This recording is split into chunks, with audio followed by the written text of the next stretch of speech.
Let's break down 6 wide receivers that are going to help you absolutely dominate your opposing league mate heading into week 2 of 2024 fantasy football. These wide receivers either have fantastic matchups that we can't not ignore, have an extreme amount of upside in their respective matchup, or maybe didn't have a great week 1 of fantasy football, but I want to help fulfill some faith in you guys that they will absolutely smash in week 2. So let's break down these wide receivers and why they are absolute must starts heading into the week. Before we do so, let me remind you that Underdog is the place that you want to be if you want to get in on additional fantasy football action through the entire season. Their week 2 pick'ems are already going live, and if you are new to Underdog, use promo code TheCatch. That link is down below to get a free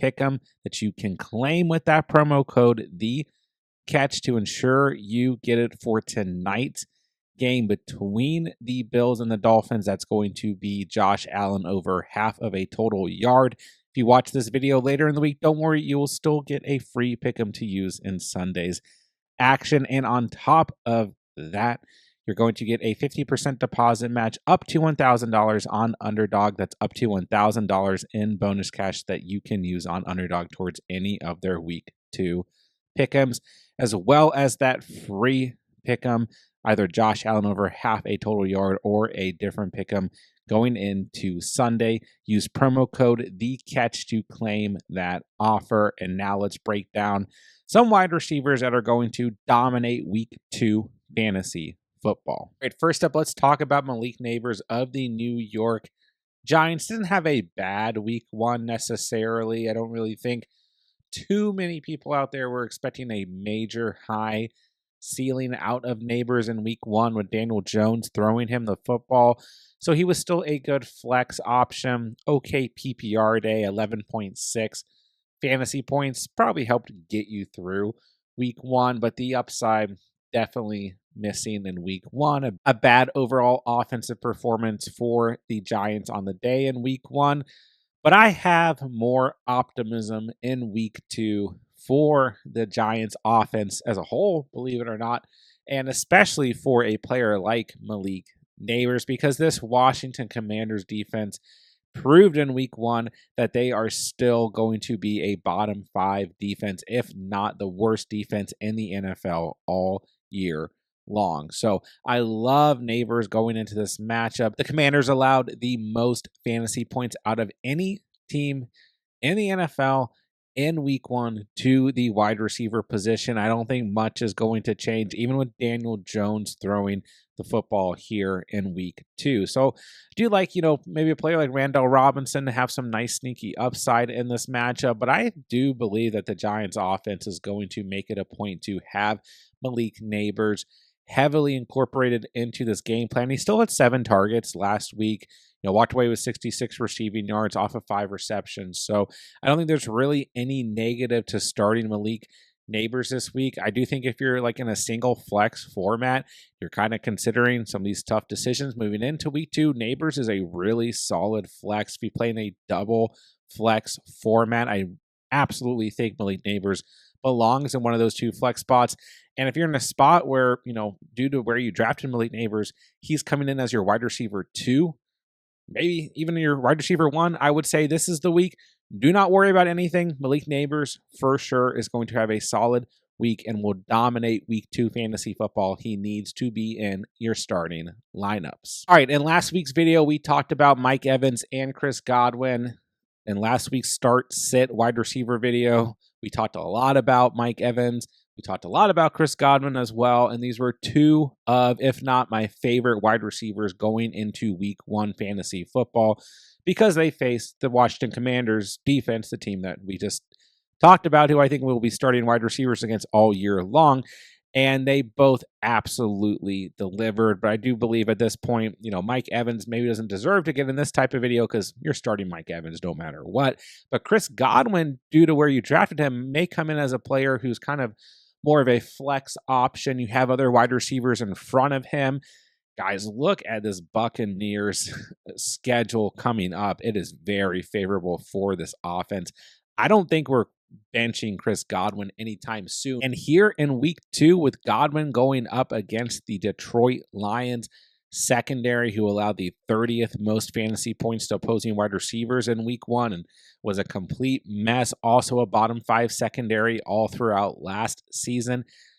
We are definitely not benching Chris Godwin, who walked away with 22 fantasy points last week, caught every single target, 8 receptions, 83 receiving yards, and a tutty. And Baker Mayfield looked great in week 1. I think it's going to be a nice offensive matchup between the Bucs and the Lions in week 2. So Chris Godwin, don't think it's a 1-week wonder. Coaches are trying to actively get Chris Godwin more involved. We talked a lot about this through the offseason. They're going to use him primarily in the slot. He's a mismatch in the slot, and we saw that on Sunday. They found ways to get Chris Godwin the ball. The chemistry looked great between him and Baker. And don't forget, when you look back to last season between Mike Evans and Chris Godwin, while it really felt like Mike Evans was so much more heavily targeted, it's a very thin margin between how many targets Mike Evans had and how many targets Chris Godwin had, with Mike Evans having 136 targets and Chris Godwin still having 130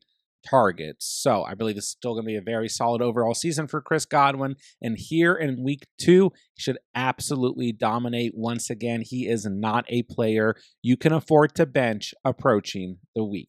This week's video, I told you guys to head straight over to Underdog and to take the over on Chris Godwin's receiving yards or Mike Evans, and both of them hit. And going into week 2, I once again think you should head straight to Underdog, take the over on Chris Godwin's receiving yard total. Use that promo code down below and pair it with your free pick'em for the week, which will either be Josh Allen over half of a total yard or CeeDee Lamb over half of a total yard if you sign up later in the week. Pair those two together, triple your money right away. Claim that free pick'em with promo code the catch and get a 50% deposit match up to $1,000 on Underdog. That's up to $1,000 in bonus cash on Underdog when you use promo code the catch. All right, next up is Michael Pittman of the Indianapolis Colts going up against the Green Bay Packers. Disappointing week 1 to 7.1 fantasy points. Still had a nice 8 targets, but just 4 receptions and walked away with 31 receiving yards. So I think where you drafted Michael Pittman, you were definitely expecting more out of this matchup, especially with this matchup being one of those that, had a lot of offensive fireworks, which was expected.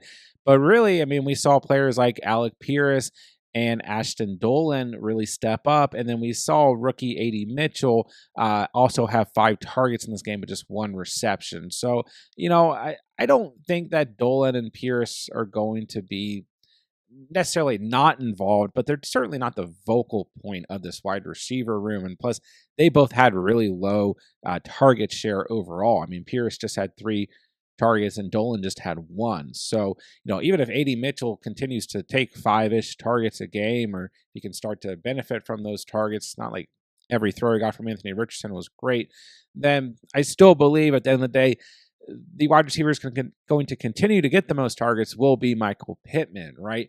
And, this might not be the most competitive game script here going up against a Malik Willis-led Packers in week 2, but it should certainly be one of these games where the Colts try and come out and show what they're going to do offensively throughout the season. So I think Michael Pittman will be a big part of the game plan this week. Don't get me wrong, I think Jonathan Taylor and Anthony Richardson using his legs will also be intact. And once again, I don't know what the second half of this game is going to look like if the Colts are starting to pull ahead, but I do think Michael Pittman will bounce back in a big way against this Packers secondary that was very allowing to the wide receiver position in week 1 between A.J. Brown and Devonta Smith, the Eagles offense. So I like Pittman a lot. If you were for some reason looking at benching him this week, maybe you had a lot of like your bench flex option guys kind of pop off in week 1, and then you're looking at 7 points out of Pittman in week 1. The fact that Anthony Richardson can run the football over the place. Maybe JT you think is going to have a strong week, which I think both those things might be true, but I don't think that's necessarily going to take away from Michael Pittman in your starting lineups. Love him in this matchup. I think he's a very solid start. Do not bench Michael Pittman moving into week 2. All right, next up, let's talk about another rookie wide receiver. That's Marvin Harrison Jr. of the Cardinals going up against the Rams here in week 2. This is a home game for the Cardinals. The Rams secondary, while it wasn't the worst in week 1, it still wasn't necessarily great, and it definitely allowed for a positive game script between the Lions and the Rams. So I think with the Cardinals coming off of a disappointing loss in week 1, being that they held the lead at a point in that game, I think here going up against a divisional opponent at home, we're certainly going to see Kyler Murray and company come out and try and have another strong offensive day and, of course, walk away the win. But I think more importantly, Marvin Harrison Jr. on the field for 90% of snaps in week 1, walking away with just 3 targets and 1 reception, 4 receiving yards is not what you want whatsoever out of your first round wide receiver, first round generational, wide receiver talent. And I'm not saying that's Marvin Harrison Jr.'s fault. He should have had more than 3 targets, but I think that's part of the point. And now we got this weird, comment from Kyler Murray saying it's not his fault. It's, the offensive coordinator's fault or whatever. But I think this is all going to get smoothed out, and we're going to see a much better week 2 out of Marvin Harrison Jr. A lot of you guys watching the video might be like, John, we drafted Marvin Harrison Jr. at the end of the first, beginning of the second. I'm not benching him, but trust me, I've already gotten questions based off of this week 1 performance with 1.4 fantasy points. Should I start benching Marvin Harrison Jr.? Should I kind of wait things out here? And don't get me wrong, I always say in the offseason, when it comes to any rookie, you just never know. Sometimes it takes a little bit of time, maybe not for the rookie, but for them to be 100% involved in the game plan. And sometimes it does take just time for the rookie themselves to really get used to the NFL speed or whatever. But at the end of the day, I don't think any of that's going to be an issue. I think Marvin Harrison Jr. is a player that we continue to start on a week in, week out basis. Maybe you kind of feel like he gets downgraded to the flex spot in your starting lineup, but for the most part here, you drafted Marvin Harrison Jr. I say keep the faith. Definitely keep starting him. This is a much better overall matchup here in week 2, and I think he will be much more involved and walk away with a very strong fantasy performance that helps get you a victory in week 2. All right, next on the list is Jameson Williams, who made last week's video, was a player I talked a lot about going into week 1 as a very solid flex option. He walked away with 24.4 fantasy points, had 9 total targets, the most targets of any wide receiver on the Lions in week 1, 5 receptions, 121 receiving yards, and a tutty. So it's been a little limited throughout the week with an ankle injury. I'm not going to overreact here or anything. I think he'll suit up, play in week 2 and be fine. The main reason I want to talk about Jameson Williams, we liked him a lot going into last week because I didn't think the Rams secondary is going to be great this year. They're a little bit better, but like we just talked about, still not great whatsoever. But also, I had that game kind of circled as one of the games I expected, points in, as well as some offensive fireworks. And for the most part, it did deliver. And here in week 2, I once again have the Lions matchup circled between the Lions and the Buccaneers. We just talked about Chris Godwin earlier.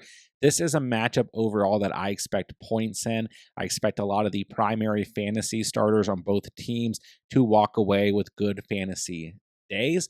But the other thing here is the Tampa Bay Buccaneers allow the fewest fantasy points to wide receivers in week 1. So you might be looking at this matchup and kind of be saying, I don't really know if I want to risk it with Jameson Williams this week. Amon-Ra St. Brown only gave me 4 points in week 1. Do not bench Amon-Ra St. Brown, but more importantly, for the purpose of this video, I don't think you should be benching Jameson Williams either, because the Tampa Bay Buccaneers pass defense just didn't need to do anything in week 1. Jaden Daniels was running all over the place. He wasn't throwing the football. They took care of Terry McLaurin. There's really no one else on that team that they had to worry about. No disrespect to the Commanders, wide receivers 2 and 3. And ultimately, I just don't think this is a true overall ranking for this Tampa Bay Buccaneers secondary, right? There are some teams we can look at and we can say that secondary is awful. They're going to be very bad again in week 2, like the Washington Commanders. Then for some of these, it's game oriented why they're ranked the way they are. And as the season goes on, I just don't think that's going to be 100% where that secondary ranks in terms of fantasy points allowed to wide receivers. But overall, I just like this game script. I think it's going to be a good offensive day for both sides here. And I think Jameson Williams is going to continue to be a strong flex option in week 2. Don't necessarily know if the ceiling is as high in week 2, but he still has a tremendous amount of upside. Should help you dominate your league mates in week 2 and is a player that I do not believe you should bench as we approach the week. All right, last but not least, I got my boy Drake London going up against the Philadelphia Eagles. They allowed the second most fantasy points to wide receivers in week 1, going up against the Green Bay Packers. And the Falcons, on the other hand, in week 1 just looked like an absolute mess. And a lot of people are in a position where they have to start Drake London, right? You walked out of your draft and he's your wide receiver 1 or your wide receiver 2 for the most part, right? And if not, I mean, you might be lucky, it might be your wide receiver 3. But right now, if you are a Drake London owner, I'm sure you are definitely feeling thoughts of despair from your fantasy draft. But I think things are going to be okay. My main concern, of course, for the Falcons is that offensive line. I do think Philly has a good front 7, but not as good as the Steelers. This is an away game for the Falcons.